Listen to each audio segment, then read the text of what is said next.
Is it fair to call you a journalist? I was going to say a journalist. Is it fair to call you a journalist? You've done journalistic work in the past, haven't you? Yeah, I do. I mean, Yeah, yeah. it's my main job. You know, I Okay. do five And five magazine pieces a month, so it's quite a lot, and and it's some very diverse reading material. If you see what I mean, different audiences.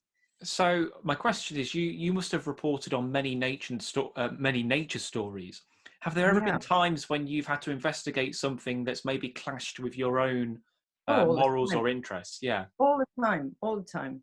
And I think sometimes when I used to work for one particular magazine, I would often have to write about something, sort of shooting, the controversy between shooting and conservation, and there's just such a big gap with that, you know, that people don't speak a lot of the time.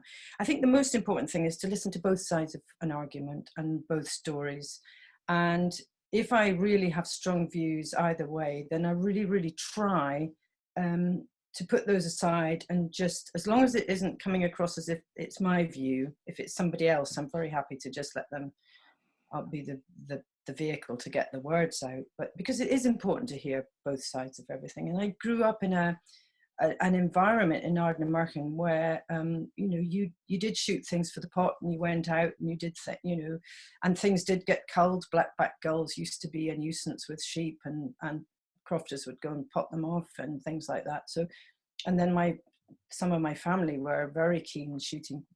I mean, I'm just completely against that now, but it doesn't mean to say I can't understand that some people will like to. You have to listen to both sides of the argument. And of course, here there's all this huge controversy with beavers, you know, and how Yes. Yeah. I mean, we're surrounded by beavers here. And I saw something on a community web page this morning, which is concerning me, is that somebody has posted a whole lot of stuff saying that beavers attack children. So we're going to have to get on top of that, because, you know, they don't need bad press. It's bad enough as it is, really.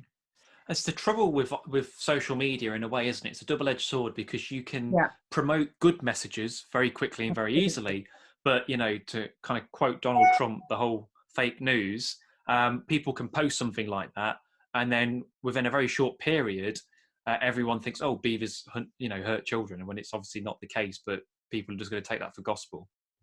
I know, and that's the problem. And I mean, people still tell me that red squirrels hibernate. So I mean, you know, people don't, you know, they often spread things which really aren't true. So to go back to your question about writing about things, it is important to listen to other people, but I think sometimes I do struggle, and I'm not ever prepared to put a very heated argument out from myself, because I think sometimes the way you make connections is to listen and is to hear. I mean, sometimes I get so upset about some of the things, you know, the raptor persecution really infuriates and upsets me.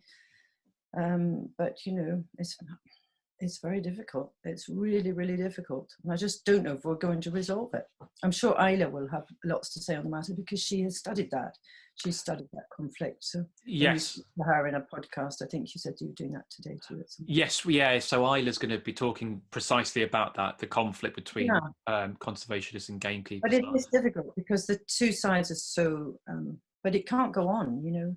I feel very strongly that it can't go on. We can't go on annihilating our wildlife. We've got to start changing.